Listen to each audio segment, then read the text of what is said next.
All right, we are 3 weeks away, just over 3 weeks away from opening night, Sunset Speedway. On the line right now is the reigning and defending NASCAR late model champion, Hollywood Taylor Holdaway. First off, how good does that sound, man? Reigning and defending, you get to hear that for an entire season. You think it's going to get old at any time? I don't think so. I mean, it definitely feels good. We put in a lot of work to accomplish what we did. And I know that everyone else is out there working just as hard as we are right now getting ready for this year. And April 30th, that ends, and we have a new goal in mind, and that's to try and repeat again. I mean, how did it feel to kind of have all those years of hunger and hard work and how, just everything your team has thrown at this program to finally have it all work out and finally have everything sort of go your way and culminate in that kind of dream season? What was it like pulling out a sunset on championship night, knowing that you had so emphatically gotten the job done? Yeah, it definitely felt really good. I mean, like I just said, we put in a lot of work and we put in a lot of hours. I think it felt the best for my dad to finally accomplish it, and he puts his heart and soul into my racing program, and I can't thank him enough. So to finally we went in last championship night knowing all we had to do was start. So we kind of had one more goal in mind, and that was to try to win on championship night, which we were able to do. So that was just kind of the icing on the cake. And your story, the narrative in 2015 was so interesting because it wasn't one of those years where you didn't dominate from opening night. Your season didn't start out perfectly, and that's what made everything so interesting is that you were down and out after opening night. After opening night, you had was it a did not finish and a did not start between the two features? Yeah. We started out good by getting pole on opening night, and then it kind of went downhill from there. And I mean, everyone thought you were finished. We thought, okay, well, there's one contender out right off the bat. You can take the 41, strike his name off the list. He's not running for a championship this year. Is that what it felt like on opening night when you guys were on the way back to Aurelia? Was it like, shit, we just worked all off season and we've just had one taken from us before the season even started? Yeah, that was definitely the way I felt at it. I mean, I was pretty much ready to give up after that, especially after how much work we put in over the winter to try to be ready for opening night and not have gremlins bite us. To have that happen, I mean, I was the first one to throw the towel in and say, let's just go out the odd night and let's enjoy summer. But my mom and dad, they kind of were behind me 100% and said, like, you can turn this around. It's going to take a lot of luck, but don't quit because you put your heart and soul into it over the winter, so you're not going to quit now. And a couple of weeks we had some strong runs there, but I think the end of May there at Spring Velocity, it kind of, once we got that win, it just never stopped until the end of the year. And you guys got into this rhythm where it was scary how efficient your team was. I mean, it was almost like, paint by numbers. You would come out, boom, get pole, or I guess on your worst night you'd qualify second or third or something crazy like that. You were always second was our worst. Front. Second was your worst. That's crazy. So you come out, start on the front row for the first feature. More often than not, you bang out that win or finish on the podium or somewhere towards the front. Second feature, you're starting in the seventh row or what have you. And then it was just all about, well, watch that 41 car and watch what he does because, by, lap 15 in that second feature, that he's going to be up towards the front. And it just every night it felt like it played out exactly the same way. What was it like to be inside of that rhythm and to did that season, did it feel any different behind the wheel of that car than it has the last few years at Sunset? Yeah, for sure. I mean, once we kind of got on that run at the start there and I think we won 3 features in a row there, the whole team kind of gains the confidence and it's that much more fun at the racetrack because when you wheel into the front gate, you know that if everything falls right, you're going to have a good night. And like you said, qualifying on the front row all year definitely helps keep the fenders on it in the first feature and not have to thrash.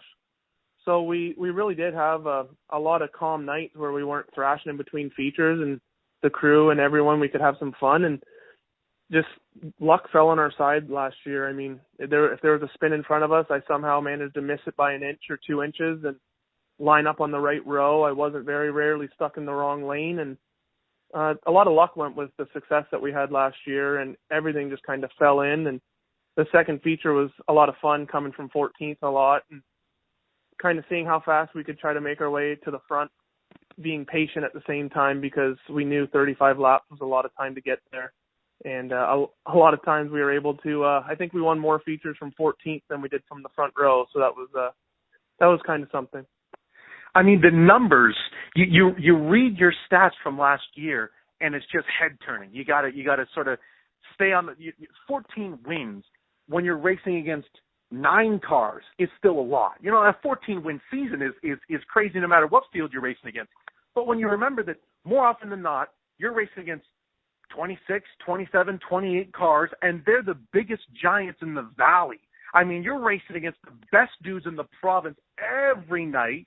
You're not cherry picking. You're not, driving to a track that doesn't have the competition. So when you're racing against these crown jewel winners and these ex-champions and these blue chip prospects and coming away with 14 feature wins, at any point is it hard just to wrap your mind around it? Like, do you ever just sort of stop and realize how incredibly difficult it would ever be to kind of repeat that feat?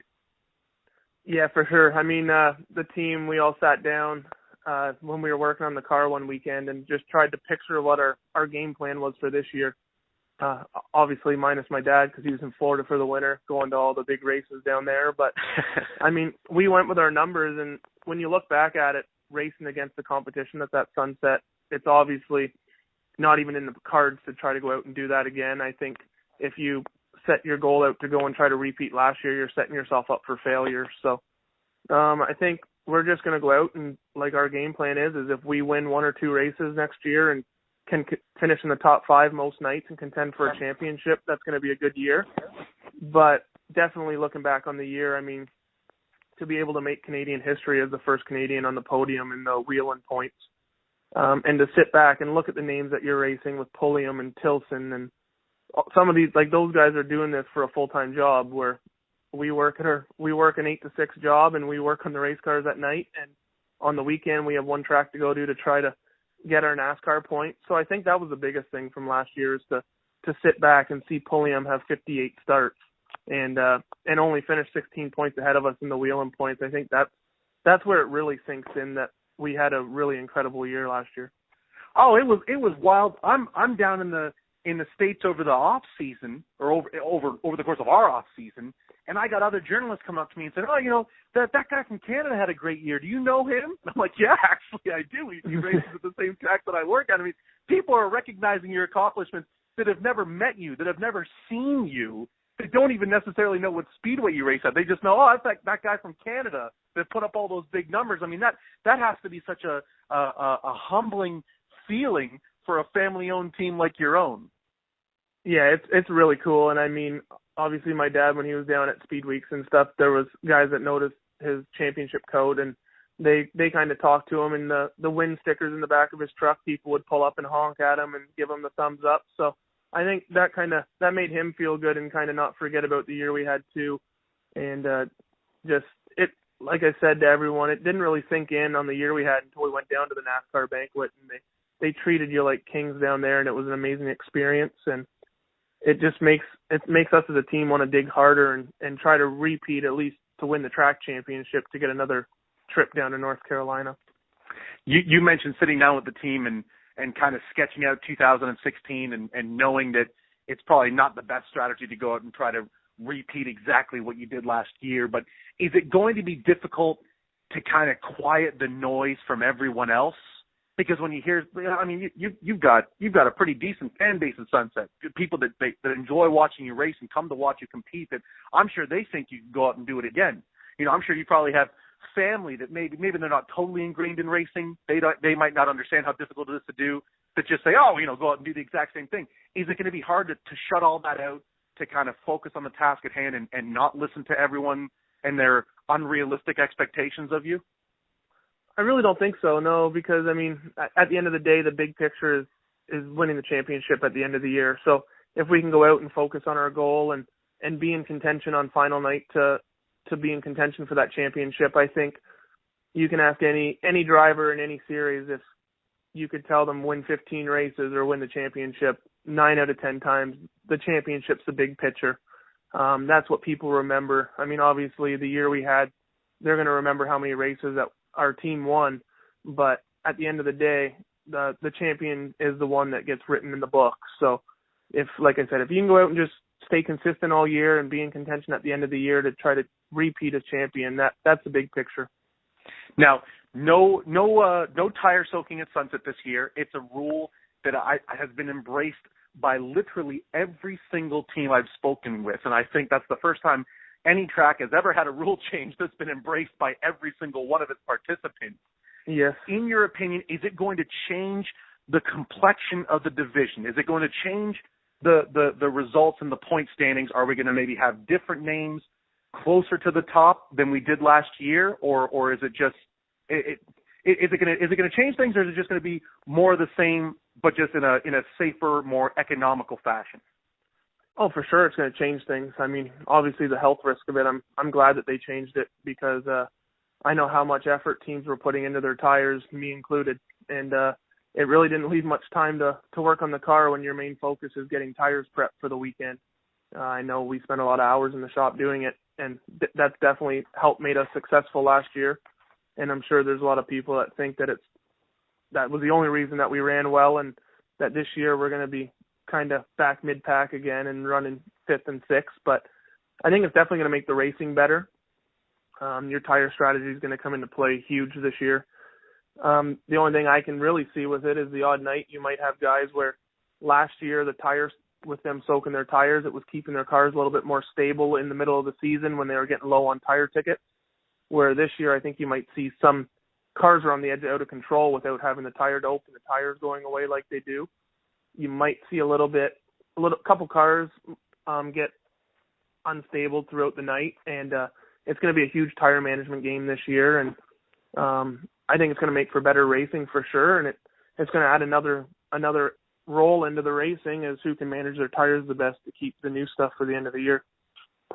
Now, the way tire soaking works, and I'm a tire doping novice. I don't claim to understand all the finer points of it, but the way I understand it is it while it is dangerous and it is ludicrously expensive, because on top of your tire bill there's also your tire doping bill, and that just makes everything more exaggerated. But did it not kind of inject some ingenuity back into late model racing in a way that we haven't seen in a long time? I mean, now that we're in this era of everyone goes to the speed shop, everyone either goes to Brian McDonald or Mike McCall or what have you, and everyone kind of has super similar packages. You introduce the tire dope, and it's almost like who can mix up the better batch and who can throw more, I guess, creative things into their cauldron there, and to try to make it work. I mean, is that what it was for the 2015 season? Is that what made one of the elements that made your team better than all the rest, is that you were able to mix a better brew, a better batch of this tire dope? Is that how it works?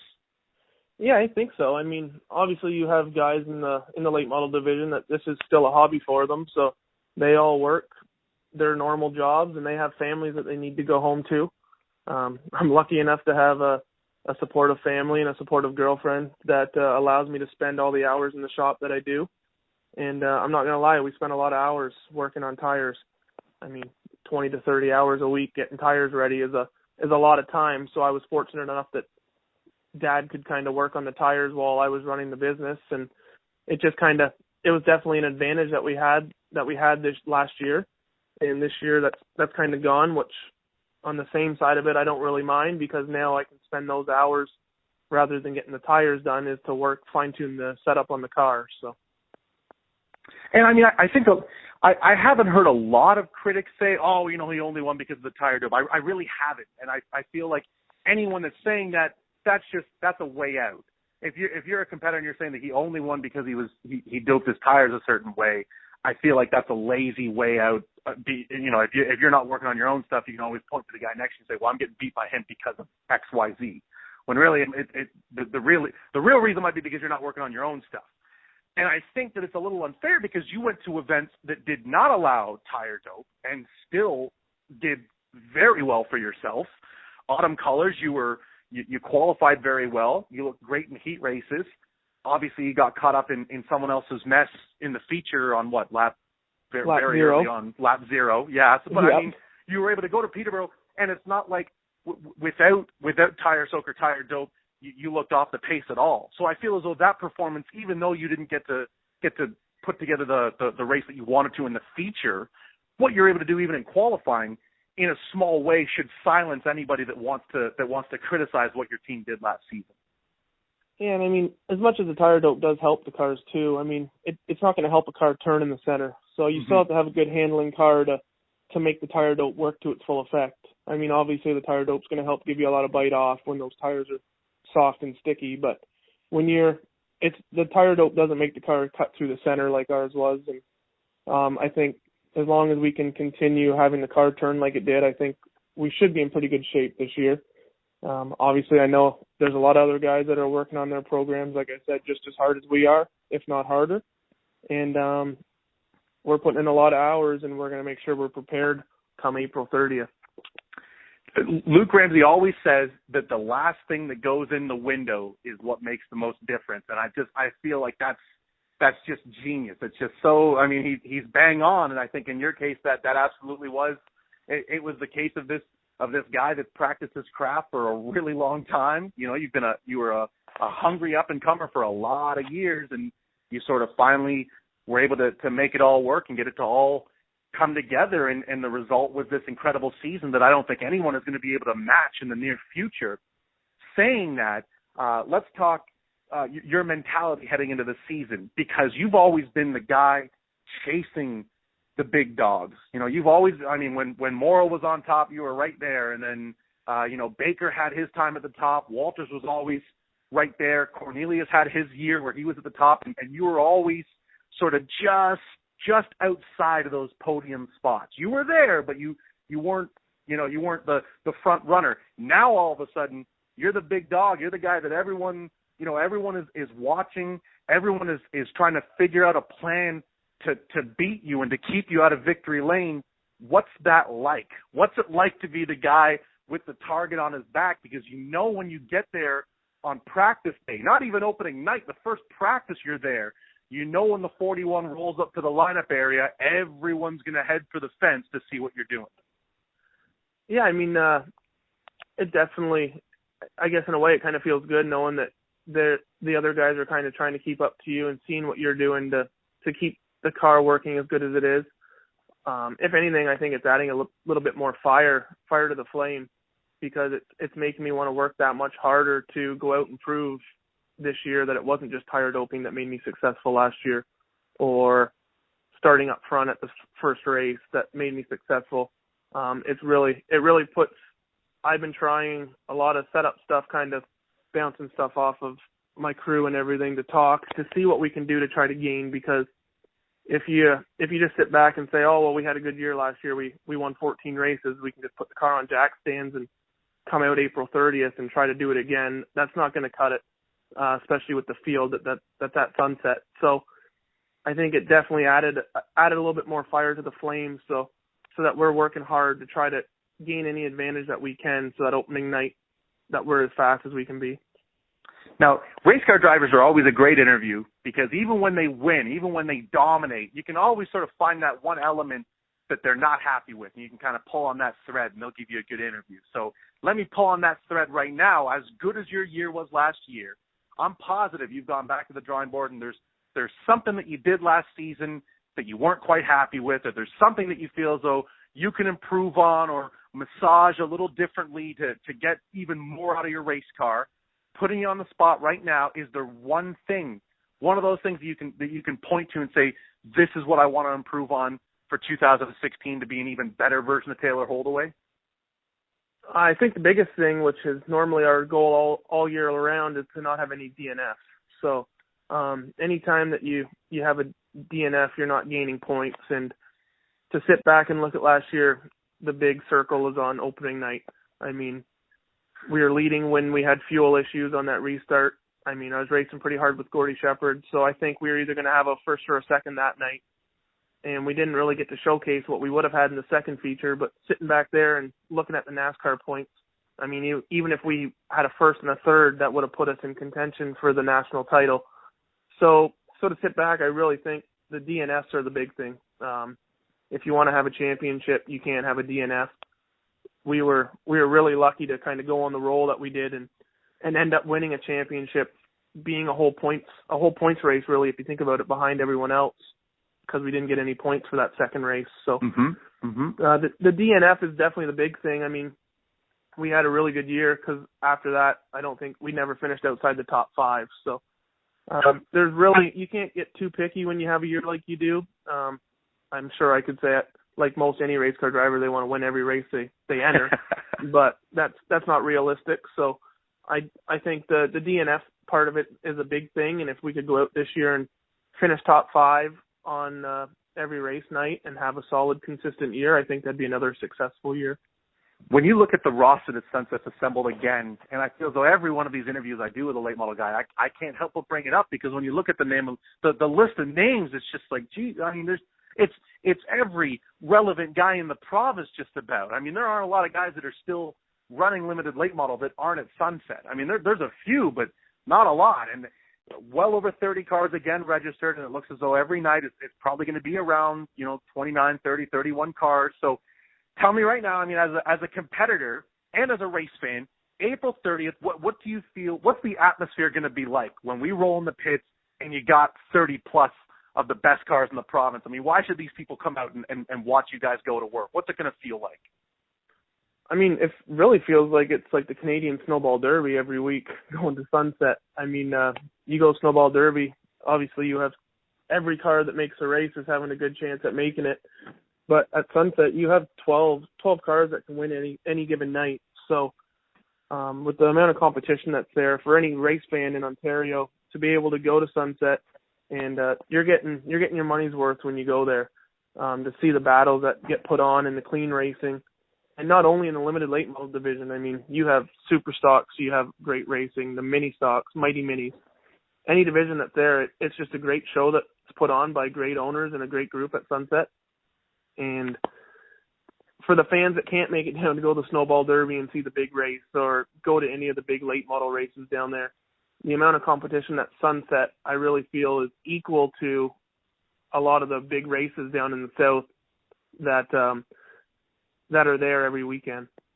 And I mean, that energy before time trials is palpable. Like at Sunset, you can feel it in the air when everyone's getting ready to go up for time trials to try to lay down their best lap. It feels like these big races. It feels like when you're at South Alabama for the Rattler, or you're at Cordele for Speed Fest, or down at Nashville. I mean, there is that big race atmosphere every single Saturday, and you really don't get that at a lot of places. But right now, Sunset sort of has captured that lightning in a bottle. Now, one of the added perks of being the champion is that extra exposure, and with extra exposure comes the avenues to sort of meet some new marketing partners. And I know that you've signed at least one major sponsor for sort of bringing them into racing for the first time. So tell me a little bit about the new partners that you're working with this year and how they're going to help your program to try to go for back-to-back championships. Yeah, I mean, of course, the first one, Bay Auto and Truck Parts, which is an aftermarket parts supplier that service Barrie, Innisfil, and the Aurelia areas. They've been one of my parts suppliers for my business here for 25 years now. So it's going to be great to have them on board. I'm thankful for the support that they've kind of noticed me. I've asked them before if they were interested in coming on the racing program, and they weren't sure if that was the area that they wanted to go. And after the year that we had and the advertising that we got, they wanted to jump on board, and I'm looking forward to working with them this year. And then obviously Joe's Racing Products. We were chosen as one of the 10 Teams Joe's drivers this year. So I can't thank them enough for the opportunity and for me to be able to market their product throughout the year. And then I have my sponsors that are coming back from last year and years before that have been with me. Greg Canlin from Image Factor, he's been with me since I started racing late models 6 years ago. So I can't thank him. Kart Start presented by Toyota, Russ Bond. I can't thank them. They came on board last year, and we had a really good year with him on board. He stepped up this year and kind of brought a little bit more to the table to help support me this year. Obviously, my dad, Holdaway Automotive, Stefco Racing Engines. He was really good last year, obviously, when our motor got claimed, and he stepped up to the table big and had a motor built for me in a week. So Just all the support from everyone. I mean, Castrol Motor Oil, Wix Filters. I did get Yamaha Canada came on board this year. So definitely the year we had last year, it's definitely helped a lot with all my partners and everyone that's just helping me out, and hopefully we'll have another successful year.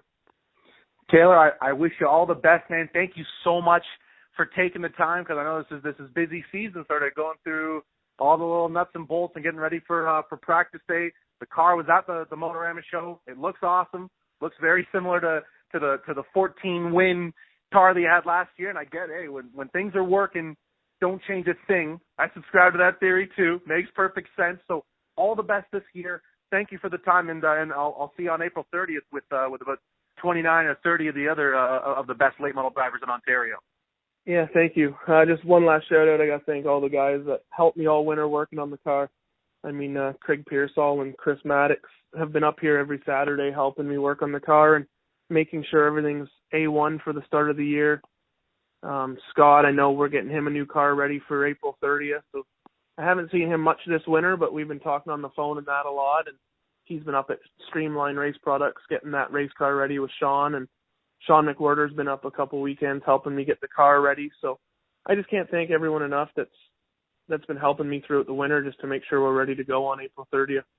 There you have it, folks. He'll be ready April 30th. Get your tickets now, www.sunsetspeedway.ca. They're available online. Skip the lineup on race day and come out to see if Taylor Holdaway can start this season right where he ended last season in Victory Lane. Taylor, thank you so much, and best of luck in 2016. Thanks, Spencer.